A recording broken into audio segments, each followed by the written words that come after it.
दगडी चाळमधला तो famous dialogue तुम्हाला आठवतो का बघा?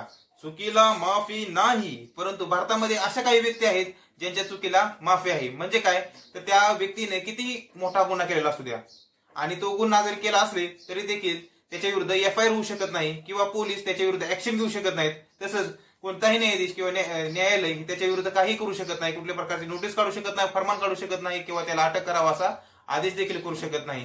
कोण आहे अशी व्यक्ती, काय आहेत कायदेशीर तरतुदी, चला तर पाहूया.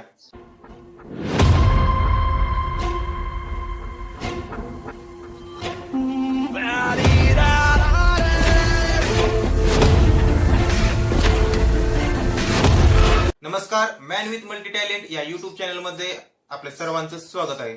आपल्या भारत देशामध्ये दिवाणी कायदा हा प्रत्येकाचा वेगळा आहे. म्हणजे पर्सनल लॉ जो आहे तो सगळ्यांचा वेगळा आहे. त्याच्या अंतर्गतच म्हणजे प्रत्येक धर्माचा हा त्याचा वैयक्तिक एक पर्सनल लॉ आहे आणि त्याच्या अंतर्गत त्याचं कार्य